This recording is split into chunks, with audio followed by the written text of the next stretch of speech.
Ustaz, belum nikah saya waktu itu, masih muda. Mau dipegang takut berdosa, tak dipegang jarang-jarang dapat. Maka alhamdulillah Allah memberikan ilham, saya tak pegang tangannya, saya gini langsung. Ini tak pernah saya pelajari di Maroko, tak pernah saya pelajari di Kairo. Ustaz dapat ini dari mana? Mahabharata. Yang repot tuh menghindari astagfirullahaladzim haram Pak Ustaz, itu nggak boleh, biasa saja. Kadang masalah dalilnya umum itu. Mamin muslimaini yaltaqiyani fayatasafahani illa ghufira lahum qabla an yatafarraqa. Di dalam dua orang muslim bertemu dimanapun kapanpun dalam suasana apapun yang baik-baik kemudian bersalaman, kecuali terampuni dosa-dosa yang pernah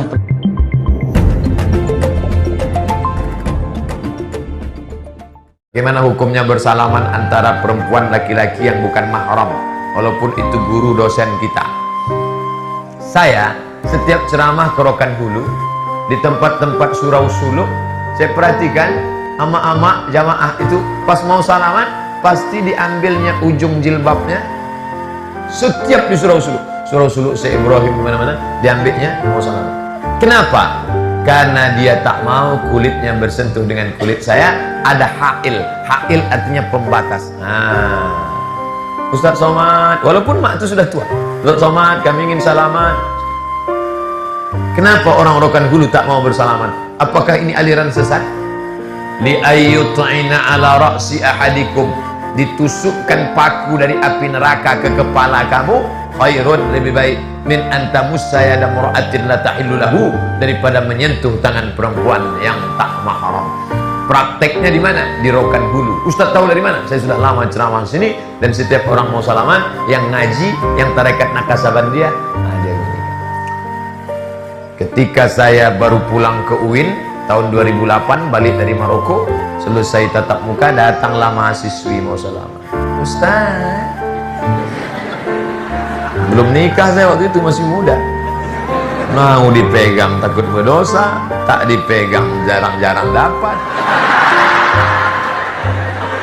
Maka alhamdulillah Allah memberikan ilham, saya tak pegang tangannya, saya gini langsung. Ini tak pernah saya pelajari di Maroko, tak pernah saya pelajari di Kairo. Ustaz dapat ini dari mana? Mahabharata. Begitu saya nampak dari jauh dia udah mau salaman, saya ginikan langsung, dia pun langsung tak jadi. Dia tak tersinggung, tak sakit hati, dia tak malu, saya pun pula tak menjatuhkan marwah orang. Sampai sekarang kalau ada gini, jangan ketika yang mau salam ibu-ibu, nenek-nenek gini, pas anak gadis. Buya, Salma mau tanya, kan waktu itu Salma silaturahmi ke sekolah. Gimana? Salma silaturahmi ke sekolah, bertemu sama guru. Nah, Salma itu waktu itu mau salaman sama guru laki-laki. Salma itu deket sama guru laki-laki itu, deket kayak ayah sama anak. Tapi pas waktu itu Salma nggak salaman, karena kan emang bukan muhrim gitu kan ya Bu ya. Salma baru tahu kalau guru Salma tuh cerita ke teman Salma, katanya dia sakit hati. Kok Salma sombong sih nggak mau salaman sama bapak kayak gitu. Gimana Salma nyikapin itu Bu ya? Makasih. Assalamualaikum warahmatullahi Assalamualaikum. Beliau adalah seorang guru yang baik, punya kasih sayang kepadamu, dan mungkin dalam pikirannya tidak ada pikiran aneh-aneh. Satu. Kemudian tidak semua guru mengerti tentang mana halal, mana haram. Dia dasar baik saja, cuman beliau belum tahu tentang hal ini, makanya dia menganggap kamu sombong. Tapi setelah beliau ngaji di sini langsung selesai itu kasusnya. Jadi permasalahannya adalah dia tidak tahu. Maka dengan orang yang tidak tahu tidak bisa langsung kita katakan, wah ini ngajari gak benar, ya tidak bisa dong. Beliau belum tahu. Nah kamu sebagai seorang anak yang memahamkan. Tapi bukan, pokoknya gini loh, kalau kita menghindar yang cara yang bagus, sopan, ya biasa pada akhirnya. Yang repot tuh menghindari astagfirullahaladzim haram Pak Ustaz, itu nggak boleh, biasa saja. Apalagi gaya Sunda itu paling menyelamatkan kalau bersalaman. Cukup gini tak sudah aman orang Sunda. Bersyukurlah jadi orang Sunda. Atuh. Jadi kalau perempuan kalau salaman dengan laki-laki cukup gini tak sudah paham kan? Sampai kadang kebablasan laki sama laki begini. Saya dikiningin, salaman Pak, lagi sama lagi begini. Oh, ini keterlaluan itu. Baik ya, baik. Tidak semua orang mengerti. Dan juga kemudian mungkin dirimu masih melihat sebagian ustadz yang bersalaman dengan perempuan dan sebagainya. Bukan tugasmu untuk mencaci dan mengolok. Tidak ada yang sempurna dalam menjalankan syariat. Ada kekurangan, mungkin dia menyesal, mungkin atau keadaan yang dia tidak bisa menghindar. Bukan normal. Jadi bukan tugasmu ngurusi orang. Dirimu sendiri menghindar dengan cara yang bagus, terhormat, istimewa. Ustadz menghindar, terhormat, istimewa. Kalau melihat orang lain, kita mohonkan kepada ampun, selesai. Mohonkan ampun, jangan ini ustadz gombal masih salamat loh. Kamu sombong hari itu sudah. Semuanya perlu proses. Melihat yang haram. Siapa sih yang tidak punya kekurangan dalam hidup ini? Hanya Nabi Muhammad SAW. Selesai. Baru setelah itu kita jelaskan memang itu adalah li ayyuta'ana ahadukum bibi khayatin min hadidin khairan min antamassa imra'atan la tahillullah ayyamassa imra'atan la tahillullah. Jadi kalau seandainya kepalanya ditusuk dengan besi lebih bagus daripada harus bersentuhan dengan perempuan yang tidak halal. Dan ini disepakati hampir 4 madhab, biarpun di sana ada pendapat misalnya kalau sudah tua bagaimana, tua alat perempuan tuan. Biarpun itu ustadzmu sudah sangat tua, misalnya laki-laki, tetap laki-laki. 120 tahun bisa menikah anak umur 17 tahun, hati-hati. Hah? Jangan main-main. Urusannya bukan di uban yang putih atau keruput yang kulit. Urusan syahwat, urusan haram. Semoga Allah menjaga kemuliaan pada dirimu. Dan gurumu tidak salah insyaallah. Beliau adalah insyaallah orang yang sangat penuh kasih. Dan banyak seorang guru yang penuh kasih seperti itu, jadi saking dekatnya dengan murid, bahkan menganggap seperti anak sendiri. Tapi biarpun menganggap seperti anak, dirimu bukan anaknya, tetap bukan mahram yang tidak boleh berduaan, dan boleh engkau menikah dengannya, dan seterusnya. Ada rambu-rambu yang harus kalian patuhi. Jika engkau bisa mematuhi, maka engkau adalah wanita solehah, menjadi wanita yang cantik lahir, cantik batin, cantik perilaku, cantik semuanya, indah. Itulah idaman. Allah alam bisawab. Bagaimana hukum menjabat tangan di hari raya? Boleh. Jangan karena hari raya, sekarang aja boleh. Kadang masalah, dalilnya umum itu. Mamin muslimaini yaltaqiyani fayatasafahani illa ghufira lahum qabla an yatafarraqa. Di dalam 2 orang muslim bertemu dimanapun, kapanpun, dalam suasana apapun yang baik-baik, kemudian bersalaman, kecuali terampuni dosa-dosa yang pernah terjadi di antara keduanya. Tapi ingat, saya katakan betul ya, kalimatnya yatasafah. Safaha itu melepaskan beban asalnya. Lepaskan beban. Jadi begitu bersalaman, merasa mungkin dulu itulah jalan Allah tuh, Masya Allah. Selalu ada jalan untuk berbaikan. Pasti akan dibuat suasana itu. Anda punya persoalan, kadang-kadang persoalannya padat, luar biasa itu ya. Saking kuatnya persoalan, kadang-kadang Anda mau keluar, itu kan, baru mau buka pagar, dia lewat duluan, tutup pagar lagi, kan? Atau Anda melihat satu jalan, dia berpapasan dan cari jalan lain, kan? Tapi Allah itu saking rahmannya, saat di dunia itu rahman luar biasa. Kita akan dibuat dalam satu momentum yang kadang-kadang nggak bisa mengelak. Tiba-tiba ada satu pertemuan, kumpul sampingan aja di situ. Mau ngapain lagi coba? Disaksikan oleh banyak orang dan sebagainya. Itu kadang sudah dipaksa oleh Allah. Kalau sudah dalam dipaksa keadaan begitu, belum mau akur juga, antum perlu digimanain lagi. Jelas ya? Maka disitulah kemudian suasana bisa cair. Salaman ya tiba-tiba. Begitu bersalaman ini ada senyuman dan cair dalam hati. Nah itu dosa-dosa itu gugur. Walaupun belum langsung terungkapkan. Lupa, mohon maaf ya Pak ya, kalau ada salah. Bukan kalau ada, memang ada salah gitu kan. Cuman kan kalimat suka begitu. Yang paling aneh itu kadang-kadang suka dibuat umum.